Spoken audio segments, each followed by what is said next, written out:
ಅವನಿಗಾಗಿ ರಾತ್ರೋರಾತ್ರಿ ಮನೆ ಬಿಟ್ಟು ಬಂದಿದ್ಲು. ಅವನೇ ಬೇಕು ಅಂತ ಹುಡುಕಿಕೊಂಡು ಬಂದಿದ್ಲು. ಅವನೂ ಕೂಡ ಸಿಕ್ಕಿದ್ದ. ಇಬ್ಬರು ಇಡೀ ರಾತ್ರಿ ಹೊಲದಲ್ಲಿ ಬೆಚ್ಚನೆಯ ಗೂಡಲ್ಲಿ ಇದ್ದು ಬಿಟ್ಟಿದ್ರು. ಆದ್ರೆ ಮರುದಿನ ಆ ಪಾಪಿ ಪ್ರೇಯಸಿಯನ್ನೇ ಕೊಲೆ ಮಾಡಿದ್ದಾನೆ. ನಂತರ ದೃಶ್ಯ ಸಿನಿಮಾ ರೀತಿಯಲ್ಲಿ ಸೀನ್ ಕ್ರಿಯೇಟ್ ಮಾಡಿದ್ದಾನೆ.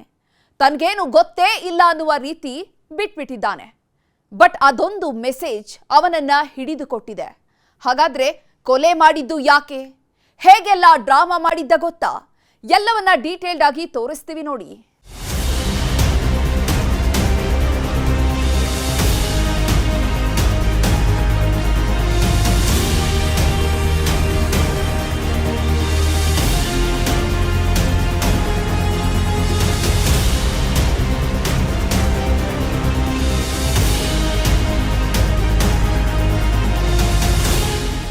ಅದೊಂದು ಹೊಲಕ್ಕೆ ಎಂಟ್ರಿ ಕೊಡೋ ಪೊಲೀಸರು ಇಂಚಿಂಚು ಬಿಡದೆ ಜಾಲಾಡ್ತಾರೆ. ಪೊದೆಗಳಲ್ಲಿ ತಡಕಾಡ್ತಾರೆ.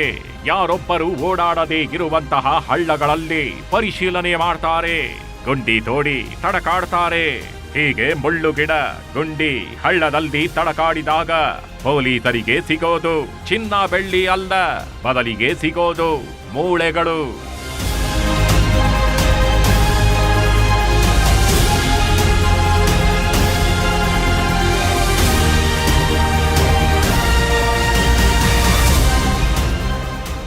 ನಿರ್ಜನ ಪ್ರದೇಶದಲ್ಲಿ ಮೂಳೆಗಳು ಸಿಗೋದು ಕಾಮನ್ ಅಂದ್ಕೊಳ್ಬೇಡಿ. ಎಲ್ಲಿ ಸಿಕ್ಕಿರೋ ಮೂಳೆಗಳನ್ನ ಸೋಕೋ ಟೀಮ್ ಎತ್ತು ಜೋಪಾನ ಮಾಡುತ್ತೆ ನೋಡಿ. ಟೇಪ್ನಲ್ಲಿ ಅಳತೆ ಹಾಕ್ತಾರೆ. ಮೂಳೆಗಳನ್ನ ಪಡೆದು ಅದಕ್ಕೆ ನೀಟಾಗಿ ಬಟ್ಟೆ ಸುತ್ತಾರೆ.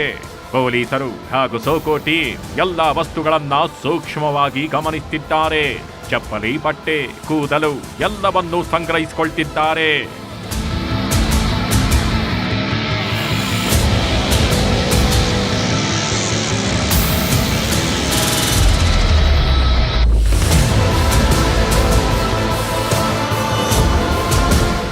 ಹೊಲದ ಬದು ಹಾಗೂ ಹೊಲದ ಹಳ್ಳ, ಹೊಲದ ಪಕ್ಕದಲ್ಲೇಗಿರೋ ಮುಳ್ಳು ಗಿಡಗಳಲ್ಲಿ ಪೊಲೀಸರು ತಡಕಾಡ್ತಾರೆ.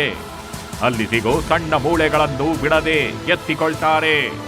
ಆದರೆ ಪೊಲೀಸರು ಇದೇ ಜಾಗದಲ್ಲಿ ಪರಿಶೀಲನೆ ನಡೆಸೋಕೆ, ಪೊಲೀಸರು ಹೀಗೆ ಮುಳ್ಳು ಗಿಡಗಳಲ್ಲಿ ಹುಡುಕಾಡೋಕೆ ಕಾರಣಕರ್ತ ಬೇರಾರೂ ಅಲ್ಲ, ಪೊಲೀಸರ ಜೊತೆಯಲ್ಲೇ ನಿಂತಿರೋ ಇದೇ ಕ್ರಿಮಿ. ಇವನೇ ನೋಡಿ ಆ ಜಾಗ ಈ ಜಾಗ, ಆ ಪೊದೆ ಈ ಪೊದೆ ಅಂತ ಜಾಗ ತೋರಿಸ್ತಾಗಿದ್ದು. ಇವನು ತೋರಿಸಿದ ಕಡೆಗೆ ಪೊಲೀಸರು ಹೋಗ್ತಾಗಿದ್ದು. ಇವನು ತೋರಿಸಿದ ಕಡೆಗೆ ಮೂಳೆಗಳು ಸಿಕ್ತಾಗಿದ್ದು.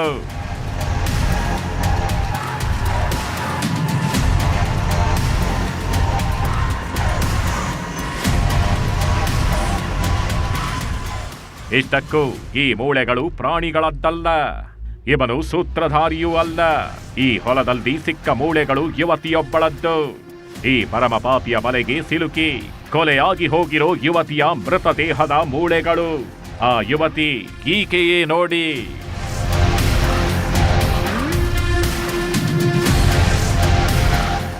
ಮಣ್ಣಲ್ಲಿ ಮಣ್ಣಾಗಿ ಹೋಗಿದ್ದ, ದಿಕ್ಕಾಪಾಲಾಗಿ ಬಿದ್ದಿದ್ದ ಮೂಳೆಗಳು ಈಕೆಯದ್ದೇ. ಈಕೆಯ ಹೆಸರು ಮಧುಶ್ರೀ ಅಂಗಡಿ. ಇನ್ನು ಕೇವಲ 23 ವರ್ಷ ವಯಸ್ಸು. ಗದಗ ತಾಲೂಕಿನ ನಾರಾಯಣಪುರ ಗ್ರಾಮದ ನಿವಾಸಿ. ಎಂದು ಬಾಳಿ ಬದುಕಬೇಕಿದ್ದವಳು ಹೀಗೆ ಅನ್ಯಾಯವಾಗಿ ದಿಕ್ಕಿಲ್ಲದ ಶವವಾಗಿ ಹೋಗಿದ್ಲು. ನಿಗೂಢವಾಗಿ ಮಣ್ಣಲ್ಲಿ ಮರೆಯಾಗಿ ಹೋಗಿದ್ಲು.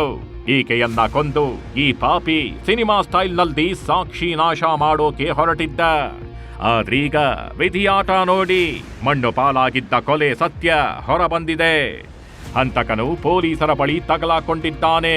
ತಾನು ಏನೇನ್ ಮಾಡ್ದೆ, ಎಲ್ಲಿ ಕೊಂದೆ, ಹೇಗೆ ಮೃತದೇಹ ವಿಲೇವಾರಿ ಮಾಡ್ದೆ, ಹೇಗೆಲ್ಲ ಸಾಕ್ಷಿ ನಾಶ ಮಾಡೋಕೆ ಹೊರಟಿದ್ದೆ ಅಂತ ಎಳೆ ಎಳೆಯಾಗಿ ಬಿಚ್ಚಿಟ್ಟಿದ್ದಾನೆ.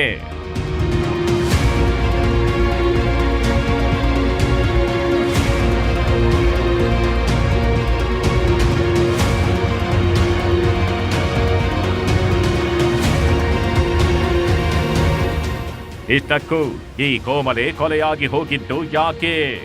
ಈ ಸುಂದರಿ ಮಾಡಿದ್ದ ತಪ್ಪೇನು? ಈ ಪರಮ ಪಾಪಿ ಈಕೆಯನ್ನ ಕೊಂದಿದ್ದು ಯಾಕೆ? ಈ ಚೆಲುವೆಗೂ ಈ ಹಂತಕನಿಗೂ ಏನ್ ಸಂಬಂಧ? ಇವರಿಬ್ಬರ ಮಧ್ಯೆ ಅಂಥದ್ದು ಏನ್ ನಡೆದಿತ್ತು ಅನ್ನೋ ಇಂಟ್ರೆಸ್ಟಿಂಗ್ ಕಹಾನಿ ಶುರುವಾಗೋದು ಇದೇ ಊರಿನಿಂದ. ಈ ಊರಿಗೆ ಬೆಟಗೇರಿ ಬಡಾವಣೆ ಠಾಣೆ ಪೊಲೀಸರು ಕಾಲಿಟ್ಟ ಬಳಿಕ ಬೆಟಗೇರಿ ಬಡಾವಣೆ ಪೊಲೀಸ್ ಠಾಣೆಯ ಸಿಪಿಐ ಧೀರಜ್ ಸಿಂಧೆ, ಪಿಎಸ್ಐ ಮಾರುತಿ ಜೋಗದಂಡಕರ್, ಸಿಬ್ಬಂದಿ ಪರಶುರಾಮ್ ದೊಡ್ಡಮನಿ, ನಾಗರಾಜ್ ಬರಡಿ ಸೇರಿದಂತೆ ಅನೇಕ ಪೊಲೀಸ್ ಸಿಬ್ಬಂದಿ ಊರಿಗೆ ಎಂಟ್ರಿ ಕೊಟ್ಟ ನಂತರ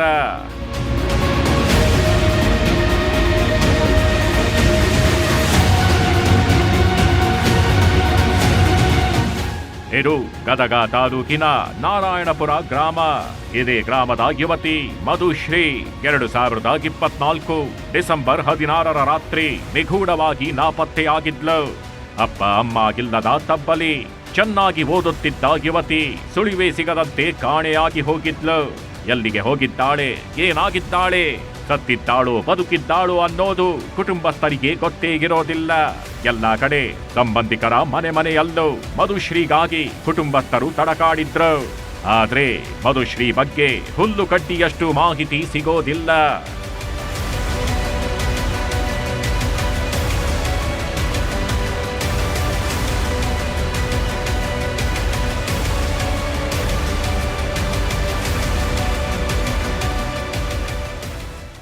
ತನ್ನ ತಂಗಿಯಾದ ಮಧುಶ್ರೀ ಈರಪ್ಪ ಅಂಗಡಿ ಸುಮಾರು 23 ವರ್ಷ ವಯಸ್ಸಿವರು ದಿನಾಂಕ 16/12/2024 ರಾತ್ರಿ 10 ಗಂಟೆ ಸುಮಾರಿಂದ ಮನೆಯಲ್ಲಿ ಕಾಣ್ತಾ ಇಲ್ಲ ಅಂಥೇಳಿ ಒಂದು ದೂರನ್ನು ಕೊಟ್ಟಿರ್ತಾರೆ.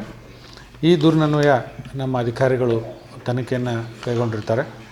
ವಿವಿಧ ಆಯಾಮಗಳಲ್ಲಿ ತನಿಖೆಯನ್ನು ಮಾಡಿ ಪರಿಶೀಲನೆ ಮಾಡಲಿಕ್ಕಾಗಿ ಈ ಕಾಣೆಯಾದ ಮಹಿಳೆ ಪತ್ತೆ ಆಗೋದಿಲ್ಲ. ಬೇರೆ ಬೇರೆ ಕಡೆ ಹೋಗಿರೋ ಬಗ್ಗೆ ಡೌಟು ಮತ್ತು ಅವರು ಸ್ನೇಹಿತರ ಕಡೆ ಏನಾದರೂ ಕಾಂಟ್ಯಾಕ್ಟ್ಸ್ ಇರ್ಬೋದಾ ಏನು ಅಂಥೇಳಿ ಎಲ್ಲ ಪರಿಶೀಲನೆ ಮಾಡಲಿಕ್ಕಾಗಿ ಮತ್ತು ಅವಳ ಮೊಬೈಲ್ ಕೂಡ ವರ್ಕಿಂಗ್ ಇರುವುದಿಲ್ಲ. ಮನೆಯಿಂದ ಹೊರ ಬಂದಿದ್ದ ಮಧುಶ್ರೀ ನಾಪತ್ತೆಯಾಗಿದ್ದಾಳೆ. ಎಲ್ಲೂ ಸುಳಿವು ಸಿಕ್ತಿಲ್ಲ. ಫೋನ್ ಕೂಡ ಸ್ವಿಚ್ ಆಫ್ ಆಗಿದೆ ಅನ್ನೋದು ಬೆಟಗೇರಿ ಬಡಾವಣೆ ಪೊಲೀಸರಿಗೆ ಗೊತ್ತಾಗ್ತಿದ್ದಂತೆ ಮಧುಶ್ರೀ ಹಿನ್ನೆಲೆ ಕೆದಕ್ತಾರೆ. ಆಕೆಯ ಸ್ನೇಹಿತರ ಬಗ್ಗೆ ವಿಚಾರಿಸ್ತಾರೆ. ಆಗ್ಲೇ ನೋಡಿ ಗೊತ್ತಾಗೋದು ಮಧುಶ್ರೀ ಅಂಡ್ ಈ ಐನಾತಿ ಹಂತಕನ ನಡುವೆ ಇದ್ದ ಪ್ರೇಮ್ ಕಹಾನಿ. ಈ ಮೃತ ಮಹಿಳೆಯು ಸತೀಶ್ ಹಿರೇಮಠ್ ಅನ್ನೋ ಒಬ್ಬ ವ್ಯಕ್ತಿ ಜೊತೆಗೆ ಒಂದು ಅಂದರೆ ಅವರಿಬ್ಬರ ಮಧ್ಯೆ ಒಂದು ಪ್ರೇಮ ಇರ್ತದೆ ಅಂಥೇಳಿ ತಿಳಿದು ಬರ್ತದೆ. ಸೊ ಇವರಿಬ್ಬರು ಇವರಿಬ್ಬರ ಮಧ್ಯೆ ಪ್ರೇಮ ಇರೋದ್ರ ಬಗ್ಗೆ ಖಚಿತ ಆದಮೇಲೆ ಈತನನ್ನು ನಾವು ವಶಕ್ಕೆ ಪಡೆದುಕೊಂಡು ವಿಚಾರಣೆ ಮಾಡಲಿಕ್ಕಾಗಿ ಇಲ್ಲಿ ಪೊಲೀಸರ ಬಳಿ ತಗಲಾಕೊಂಡಿದ್ದಾನೆ ಅಲ್ವಾ ಈ ಐನಾತಿಯೇ ಮಧುಶ್ರೀಯ ಲವ್ವರ್. ಹೆಸರು ಸತೀಶ್ ಹಿರೇಮಠ್, 28 ವರ್ಷ ವಯಸ್ಸು. ಪೆಟ್ರೋಲ್ ಬಂಕ್ನಲ್ಲಿ ಕೆಲಸ ಮಾಡ್ತಾ ಇರ್ತಾನೆ. ಇವನು ಕೂಡ ಮಧುಶ್ರೀ ವಾಸವಿದ್ದ ಗದಗ ತಾಲೂಕಿನ ನಾರಾಯಣಪುರ ಗ್ರಾಮದ ನಿವಾಸಿಯೇ. ಇಬ್ಬರು ಕೂಡ ಒಂದೇ ಏರಿಯಾದವರು, ಆಜು ಬಾಜು ಮನೆಯವರು. ಹೀಗಾಗಿ ಮನೆ ಮುಂದೆ ಓಡಾಡ್ತಿದ್ದ ಮಧುಶ್ರೀಗೆ ಈ ಸತೀಶ್ ಗಾಳ ಹಾಕಿದ್ದಾನೆ. ಹೋಗೋವಾಗ ಬರೋವಾಗ ಪ್ರೇಮದ ಸಿಗ್ನಲ್ ಕೊಟ್ಟು ಮಧುಶ್ರೀ ಹೃದಯದಲ್ಲಿ ಪ್ರೀತಿ ಹುಟ್ಟುವಂತೆ ಮಾಡ್ತಾನೆ.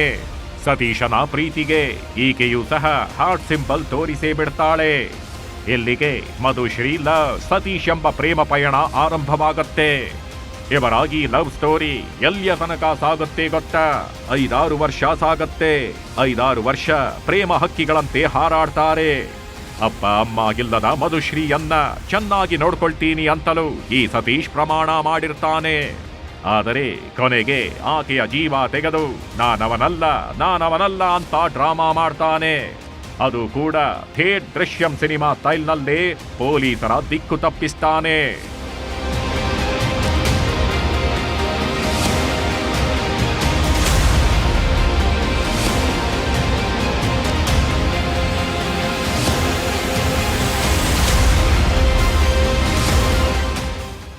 ಎರಡು 2024 ಡಿಸೆಂಬರ್ 17ನೇ ತಾರೀಕು ಪ್ರೇಯಸಿಯನ್ನ ಕೊಲೆ ಮಾಡಿದ್ದಾನೆ. ಬಳಿಕಾಗಿ ಪಾಪಿ ಸತೀಶ್ ತನ್ನ ಜಮೀನಿನ ಪಕ್ಕದಲ್ಲಿರೋ ಇದೇ ಹಳ್ಳದಲ್ಲಿ ಮಧುಶ್ರೀ ಮೃತದೇಹವನ್ನ ಹೂತಾಕಿರ್ತಾನೆ. ನಂತರ ತನಗೆ ಏನೂ ಗೊತ್ತೇ ಇಲ್ಲ ಎಂಬಂತೆ ಪೆಟ್ರೋಲ್ ಬಂಕ್ಗೆ ಕೆಲಸಕ್ಕೆ ಹೋಗಿರ್ತಾನೆ. ಆದ್ರೆ ಇದ್ಯಾವ ವಿಷಯವೂ ಗೊತ್ತಿಲ್ಲದ ಪೊಲೀಸರು ಅನುಮಾನದ ಮೇಲೆ ಸತೀಶ್ನನ್ನ ವಶಕ್ಕೆ ಪಡೆದು ವಿಚಾರಣೆ ನಡೆಸ್ತಾರೆ. ಇಷ್ಟೇ ಅಲ್ಲ, ಸತೀಶನ ಜೊತೆ ಮಧುಶ್ರೀ ಹೊರಗಡೆ ಹೋಗ್ತಿರೋ ಒಂದು ಸಿಸಿ ಕ್ಯಾಮೆರಾವೂ ಕೂಡ ಸಿಕ್ಕಿರುತ್ತೆ.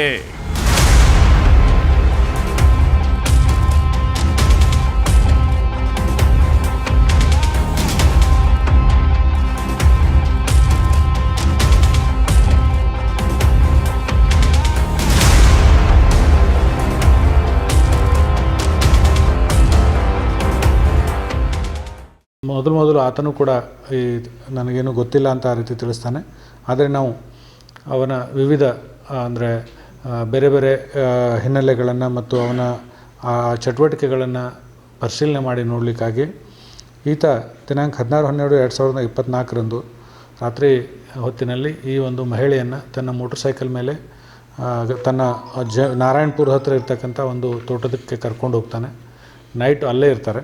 ಮಧುಶ್ರೀ ನಾಪತ್ತೆಯಾದ ದಿನವೇ ಸಿಸಿ ಕ್ಯಾಮೆರಾದಲ್ಲಿ ಇಬ್ಬರು ಒಟ್ಟಿಗೆ ಓಡಾಡಿರೋ ದೃಶ್ಯ ಸೆರೆಯಾಗಿತ್ತು. ಆದ್ರೆ ಪೊಲೀಸರು ಕೇಳಿದ್ರೆ ಈ ಸತೀಶ್ ಬೇರೆಯದ್ದೇ ಕಥೆ ಕಟ್ಟಿದ್ದ, ಪೊಲೀಸರನ್ನೇ ಯಾಮಾರಿಸಿದ್ದ.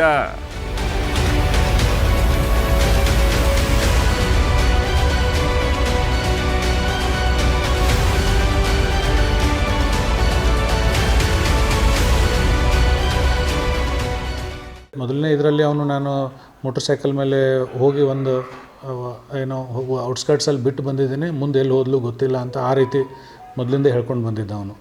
ಅಂದರೆ ಬೇರೆ ಎಲ್ಲಿ ಹೋಗ್ತೀನಿ ಅಂದ್ಲು ಅವಳು, ಅಲ್ಲಿಂದ ನಾನು ಹೊರಗಡೆ ಹೋದು ಬಿಟ್ಟು ಬಂದೆ, ಆಮೇಲೆ ಮುಂದಿನ ನನಗೆ ಗೊತ್ತಿಲ್ಲ ಅಂಥೇಳಿ. ಯಾಕಂದರೆ ಬೈಕ್ ಮೇಲೆ ಕರ್ಕೊಂಡು ಹೋಗಿರೋ ಮಾಹಿತಿ ನಮಗೆ ಇತ್ತು, ಆದರೆ ಮುಂದೆ ಎಲ್ಲಿ ಹೋದ್ಲು ಅನ್ನೋದ್ರ ಬಗ್ಗೆ ಮಾಹಿತಿ ಇರಲಿಲ್ಲ. ಇವನು ಬೈಕ್ ಮೇಲೆ ಕರ್ಕೊಂಡು ಹೋಗಿರೋ ಬಗ್ಗೆ ನಮಗೆ ಮಾಹಿತಿ ಸಿಕ್ಕಿತ್ತು, ಆದರೆ ಮುಂದೆ ಅವಳು ಎಲ್ಲಿ ಹೋದ್ಲು ಅಥವಾ ಏನು ಮಾಡಿದ ಅನ್ನೋದ್ರ ಬಗ್ಗೆ ನಮಗೆ ಮಾಹಿತಿ ಸಿಕ್ಕಿರಲಿಲ್ಲ. ಈ ಸತೀಶ್ ಎಂತಹ ಚಾಲಾಕಿ ಅಂದ್ರೆ ಪೊಲೀಸರ ತನಿಖೆಯ ದಿಕ್ಕನ್ನೇ ತಪ್ಪಿಸಿದ್ದ. ಮಧುಶ್ರೀ ಹಾಗೂ ನಾನು ಪ್ರೀತಿ ಮಾಡ್ತಾಗಿದ್ದಿದ್ದು ನಿಜ. ಆವತ್ತು ನಾನು ಅವಳನ್ನ ಮೀಟ್ ಮಾಡಿದ್ದು ನಿಜ. ಆದ್ರೆ ಆಕೆಯನ್ನ ಹಾತಲಗೇರಿ ಗ್ರಾಮದ ಬಳಿ ಬಿಟ್ಟು ನಾನು ಕೆಲಸಕ್ಕೆ ಹೋದೆ ಅಂತ ತನಿಖೆಯ ದಿಕ್ಕನ್ನೇ ತಪ್ಪಿಸ್ತಾನೆ. ಪೊಲೀಸರು ಎಲ್ಲಿಗೆ ಹೋಗ್ತೀಯ, ತನಿಖೆ ನಡೀಲಿ, ಆಮೇಲೆ ನೋಡೋಣ ಅಂತ ಸುಮ್ಮನಿದ್ರು. ಸತೀಶ್ ಅಂಡ್ ಮಧುಶ್ರೀ ಪ್ರೀತಿಯ ಡ್ರಾಮಾ ಮಾಡ್ತಿದ್ದಾರೆ.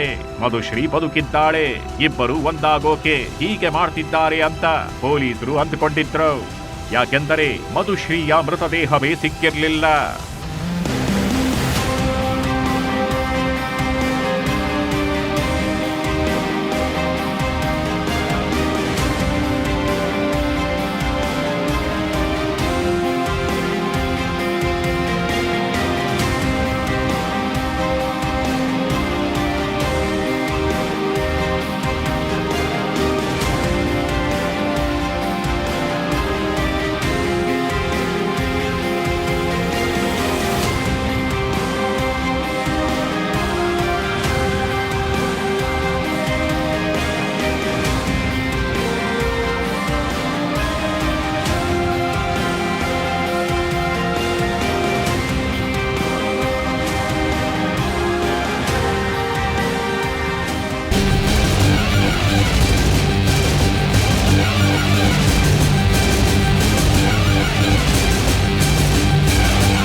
ಸಿಸಿ ಕ್ಯಾಮೆರಾ ತೋರಿಸಿದ್ರು ಈ ಪಾಪಿ ನಾನವನಲ್ಲ ಅಂತ ಎಸ್ಕೇಪ್ ಆಗಿದ್ದ.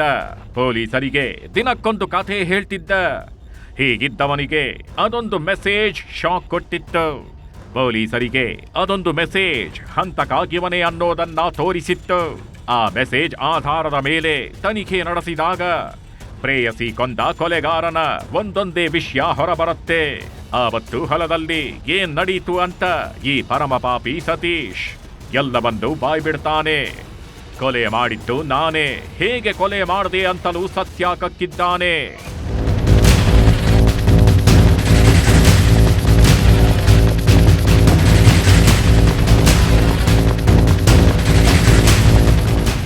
ಈ ಪಾಪಿ ಪ್ರಿಯಕರ ಎರಡೆರಡು ಸಿಮ್ ಯೂಸ್ ಮಾಡ್ತಿದ್ದ.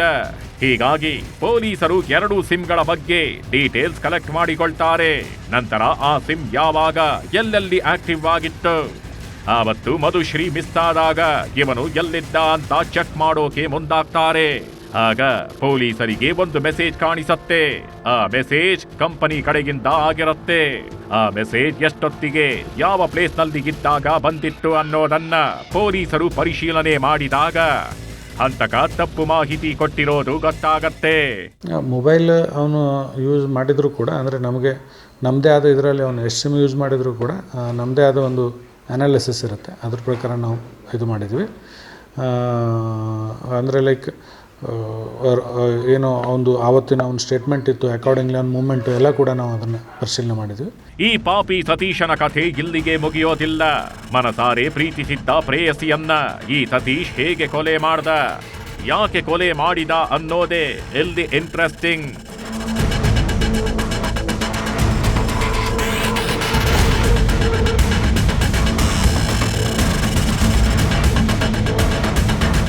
ಎಸ್, ಸತೀಶ್ ಹಾಗೂ ಮಧುಶ್ರೀ ಪ್ರೀತಿ ವಿಷಯ ಇಡೀ ಊರಿಗೆ ಗೊತ್ತಾಗಿರುತ್ತೆ.